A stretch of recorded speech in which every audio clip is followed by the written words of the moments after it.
The Apollo astronauts came home from the moon with sore throats, watery eyes, and lungs full of something that had never entered a human body before. And that was considered the minor problem. For decades, we have talked about returning to the moon like it is a natural next step, a logical progression, a place we went before and can go back to safely now that we have better technology.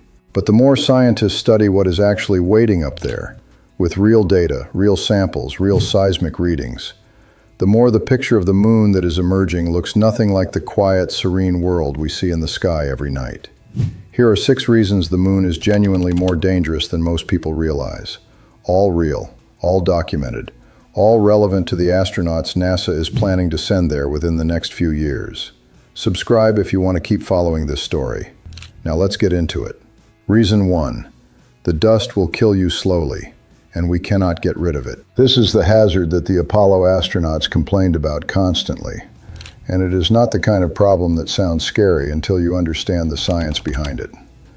Lunar dust is not like the dust in your house. On Earth, dust particles get rounded and smoothed over time by wind, water, and friction. They rub against each other for years and lose their sharp edges. The moon has none of that. No wind, no water, no erosion of any kind. The dust on the lunar surface has been created almost entirely by billions of years of meteoroid impacts, space rocks slamming into the surface and grinding the rock into particles. Those particles are jagged, glass sharp, electrostatically charged so they cling to everything: spacesuits, visors, equipment, skin. Apollo 17 astronaut Eugene Cernan called lunar dust probably the greatest inhibitor to nominal operations on the moon. It ate through the boots of spacesuits within days. It clogged mechanisms. It scratched visors. It coated solar panels and caused them to overheat. But the biological problem is the one that keeps scientists up at night. When lunar dust gets into human lungs, and it will because it clings to suits and gets tracked into habitats when astronauts come inside, those glass-sharp particles do not dissolve. They do not wash away. They sit in lung tissue and cause inflammation, scarring, and potentially long-term damage to the respiratory and cardiovascular systems. Researchers who modeled the health risks of lunar dust exposure describe potential effects ranging from airway inflammation to increased cancer risk with prolonged exposure. And here is the uncomfortable truth. We do not actually know the full extent of the problem. The Apollo missions lasted a few days at most. NASA plans to have people on the lunar surface for weeks, eventually months. The moon's south pole, where the future base is planned, is covered in the same dust. And because the south polar region has some areas in permanent shadow, where temperatures drop to among the coldest in the solar system, some of that dust may behave differently than what Apollo encountered near the equator. We do not have that data yet. Reason 2, the moon is shrinking, and when it shrinks, it shakes. Here is something that very few people know. The moon is actively getting smaller. The moon's interior has been cooling since it formed 4.5 billion years ago. As it cools, it contracts. And as it contracts, the crust, which is rigid, buckles and cracks. Thrust faults form when sections of crust are pushed over neighboring sections like a crinkled piece of paper folding over itself. These fault movements produce moonquakes. And moonquakes are not like earthquakes in one very important way. On Earth, the rock is wet. Water between the grains of rock absorbs energy and dampens the shaking. A magnitude 5 earthquake might last for 30 or 40 seconds. The moon is completely dry. There is nothing to absorb the energy. The shaking just keeps going. Shallow moonquakes, the ones generated by these fault movements, can reach magnitude 5.5 on the Richter scale, and they can last for more than 10 minutes. 10 continuous minutes of shaking. Now here is where it gets concerning for future missions specifically.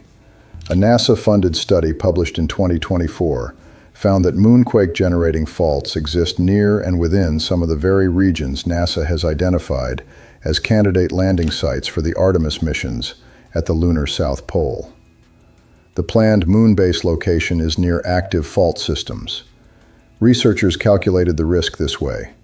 On any given day, the odds of a damaging moonquake are about 1 in 20 million. Low. But for a permanent base operating for 10 years, the odds drop to roughly 1 in 50,000. Not trivial anymore. And the specific danger is not just the shaking itself. A tall, top-heavy lunar lander sitting on the surface for an extended period could topple. Slopes near craters could slide. Equipment could fail. Infrastructure built without understanding the local fault system could be placed directly in harm's way.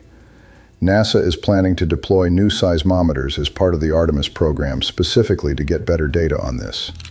Which tells you something. The data we have now is not enough to fully assess the risk.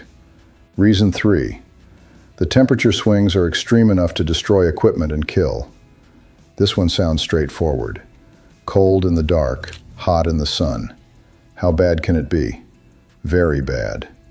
Because the moon has no atmosphere, no air to distribute heat, no insulation of any kind between sunlight and shadow.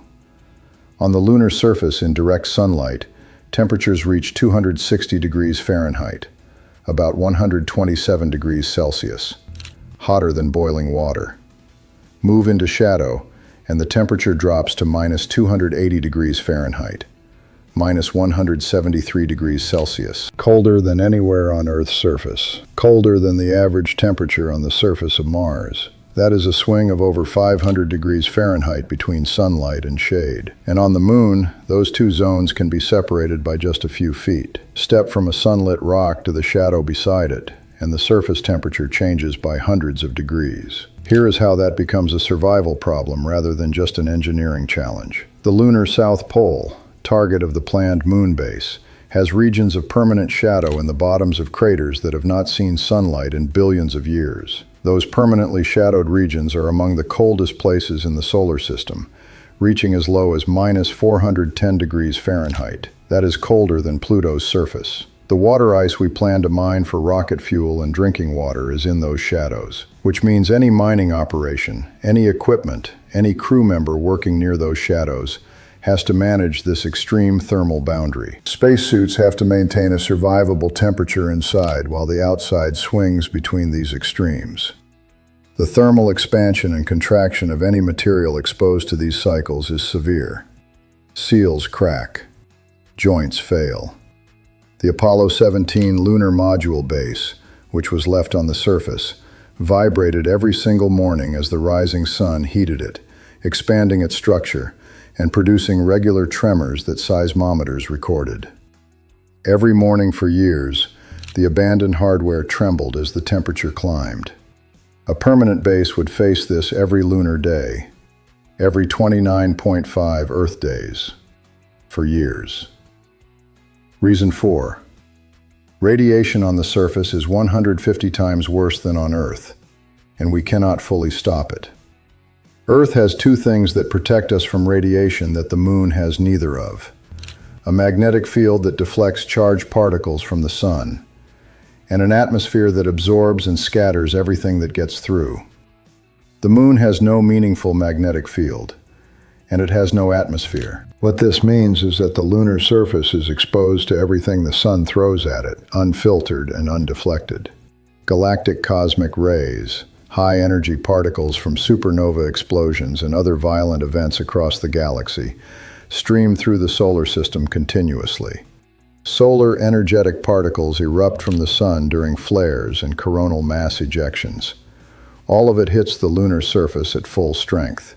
Radiation levels on the surface of the moon are approximately 150 times higher than on Earth.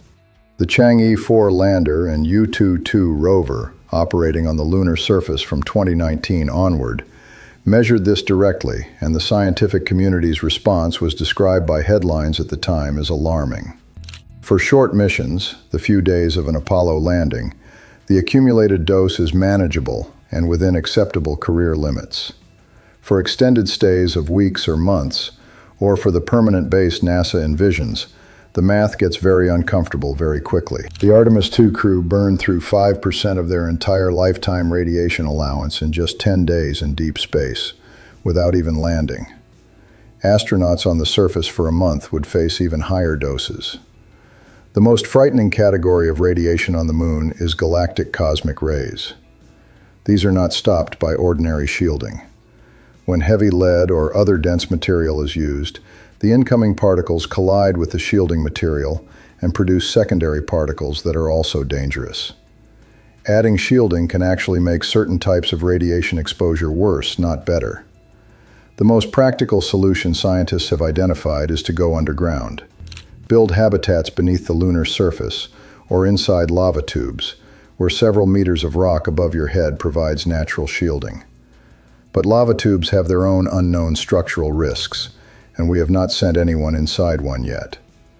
And all of this calculates the radiation from normal conditions. If a major solar storm erupts while crew members are on the surface away from shelter, during an EVA, a surface traverse, a mining operation, they have perhaps 30 minutes to get to safety before exposure reaches dangerous levels.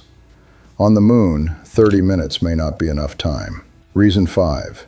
The moon is being hit by space rocks constantly, and there is no warning. The Artemis II crew confirmed this directly. During their flyby on April 6, 2026, they watched the lunar surface during the eclipse phase and reported 6 separate meteoroid impact flashes. Visible flashes of light produced by space rocks striking the surface at tens of thousands of miles per hour in under 1 hour. 6 confirmed impacts in 1 hour from a single observation point, covering a small fraction of the total surface. The moon has no atmosphere to burn up incoming debris. A rock the size of a marble, traveling at 40,000 miles per hour, hits the surface, and the kinetic energy converts almost instantly into heat and a blast of material called ejecta, fragments of rock and dust thrown outward at high velocity in all directions. On the surface, that ejecta is a direct hazard to anyone nearby and to any equipment. A piece of rock traveling fast enough does not need to be large to penetrate a spacesuit, or damage a solar panel, or puncture a habitat wall. And here is the complicating factor. There is no warning system. The Earth has radar networks designed to track incoming meteors and give alert systems time to respond. The moon has nothing. Any incoming rock arrives without advance notice. The first indication that something hit nearby is the impact itself. For short missions, the statistical risk on any given day is extremely low. But for a permanent base operating for years, with crew members regularly outside conducting surface operations, this is a genuine, ongoing, uncontrolled hazard. The Apollo missions were brief enough that this risk was considered acceptable. A permanent moon base changes the calculation entirely. Reason 6. Low gravity is quietly dismantling the human body, and we do not know how to stop it. This is the slowest and least dramatic of the 6 dangers, and it may be the one with the deepest consequences. The moon's gravity is about 1/6 of Earth's. Everything weighs 6 times less. You can jump 6 times higher. It sounds appealing. But the human body evolved over millions of years to function in Earth's gravity. Every system in your body, bones, muscles, cardiovascular system, vestibular system, eyes, fluid distribution, is calibrated for 1G. When you reduce gravity, things start going wrong. Bones lose density. Without the constant mechanical loading that gravity provides, the body gradually reabsorbs bone tissue. The rate of bone loss in low gravity is well documented from the International Space Station, where astronauts lose about 1% of bone density per month in microgravity. The moon's gravity is not 0, it is 1/6, so the bone loss will be slower. But nobody knows exactly how slow. Nobody has lived in lunar gravity long enough to measure it. The Apollo astronauts were never there long enough for bone loss to become a significant issue. We have no human data on what months or years in 1/6 gravity does to the skeleton. Muscles weaken. The cardiovascular system adapts in ways that are concerning. The heart shrinks slightly in low gravity because it does not have to work as hard to pump blood. When astronauts return to Earth's gravity after long missions, that cardiovascular adaptation becomes a liability.